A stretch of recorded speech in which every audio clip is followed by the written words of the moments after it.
ಮುಂಜಾನೆಯ ಶುಭ ನಮನಗಳು. ಇಂದು ಜನವರಿ 12 ಸ್ವಾಮಿ ವಿವೇಕಾನಂದ ಜಯಂತಿಯ ಹಾರ್ದಿಕ ಶುಭ ನಮನಗಳು. ಭರತಖಂಡದಲ್ಲಿ ಜನಿಸಿದ ಕಂದ, ಯುವಕರ ಮನಸೆಳೆದ ವಿವೇಕಾನಂದ. ನವಭಾರತ ನಿರ್ಮಾಣದ ಕನಸು ಕಂಡ ಸನಾತನ ಸಂಸ್ಕೃತಿಯ ಹರಿಕಾರನಾದ. ಭರತ ಮಾತೆಯ ಮುಕುಟಮಣಿಯಾದ ಅವರೇ ಸ್ವಾಮಿ ವಿವೇಕಾನಂದ. ಹೆಸರು ಕೇಳಿದರೆ ಸಾಕು ಮೈ ರೋಮಾಂಚನಗೊಳ್ಳುತ್ತದೆ. ಕಣ ಕಣದಲ್ಲೂ ದೇಶಭಕ್ತಿ ತುಂಬಿಕೊಂಡಿದ್ದ ಅದಮ್ಯ ಚೇತನ ಇವರು. ಏಳಿ ಎದ್ದೇಳಿ, ಗುರಿ ಮುಟ್ಟುವ ತನಕ ನಿಲ್ಲದಿರಿ ಎಂಬ ಸಿಡಿಲಿನಂತಹ ಮಾತುಗಳಿಂದ ಸ್ವಾಭಿಮಾನವಿಲ್ಲದೆ ಜೀವಂತ ಶವದಂತಿದ್ದ ಅದೆಷ್ಟೋ ಯುವಕರನ್ನು ಬಡಿದೆಬ್ಬಿಸಿ ತಾಯಿ ಭಾರತಾಂಬೆಯ ಪಾದಸೇವೆ ಮಾಡುವುದಕ್ಕಾಗಿ ಹುರಿದುಂಬಿಸಿದ ಮಹಾನ್ ಸಂತ, ವೀರ ಸನ್ಯಾಸಿ ಸ್ವಾಮಿ ವಿವೇಕಾನಂದ. ಇವರು 1863 ಜನವರಿ 12ರಂದು ಕಲ್ಕತ್ತಾದಲ್ಲಿ ವಿಶ್ವನಾಥ ದತ್ತ ಮತ್ತು ಭುವನೇಶ್ವರಿ ದೇವಿ ದಂಪತಿಗಳ ಸುಪುತ್ರನಾಗಿ ಜನ್ಮ ತಾಳಿದರು. ಕಾಶಿಯ ವಿಶ್ವೇಶ್ವರನ ವರಪ್ರಸಾದವಾದ ನರೇಂದ್ರನಾಥ ದತ್ತ ವಿವೇಕಾನಂದರಾಗಿ ಬದಲಾಗಿ ತನ್ನ 24ನೇ ವಯಸ್ಸಿನೊಳಗೆ ಜನ್ಮವಿತ್ತ ಮಾತೆಗೂ ತಿಳಿಯದೆ ಸನ್ಯಾಸತ್ವ ಸ್ವೀಕರಿಸಿ ಕೈಯಲ್ಲೊಂದು ದಂಡವನ್ನಿಡಿದು ವಿಶ್ವ ಪರ್ಯಟನೆಗೆಂದು ಹೊರಟರು.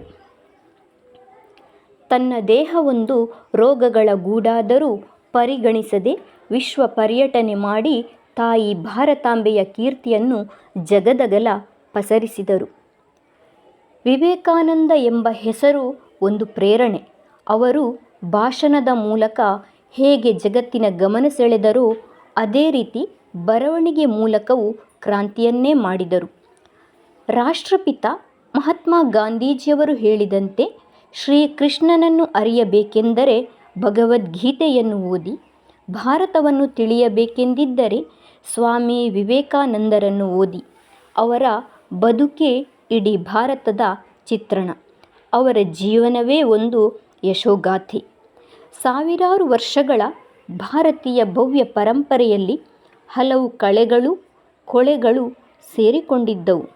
ಇವನ್ನು ಒಂದೊಂದಾಗಿ ಕಳೆಯಲು ಜೀವನದುದ್ದಕ್ಕೂ ಶ್ರಮಿಸಿದರು. ವಿವೇಕಾನಂದರ ಹೆಸರು ಕೇಳಿದರೆ ಅಕ್ಷರಶಃ ರೋಮಾಂಚನ. ವಿವೇಕವಾಣಿ ಕೇಳುತ್ತಿದ್ದರೆ, ಸಂದೇಶಗಳನ್ನು ಓದುತ್ತಿದ್ದರೆ ಮೈ ಪುಳಕಿತವಾಗುತ್ತದೆ, ಮನಸ್ಸು ನಿರ್ಮಲವಾಗುತ್ತದೆ, ತನುವಿನಲ್ಲಿ ಹೊಸ ಚೈತನ್ಯವು ಮೂಡುತ್ತದೆ. ಇಂದಿನ ಯುವಕರು ನಾಳಿನ ಪ್ರಜೆಗಳು, ಈ ಧ್ಯೇಯವಾಕ್ಯ ಎಂದಿಗೂ ಪ್ರಸ್ತುತ.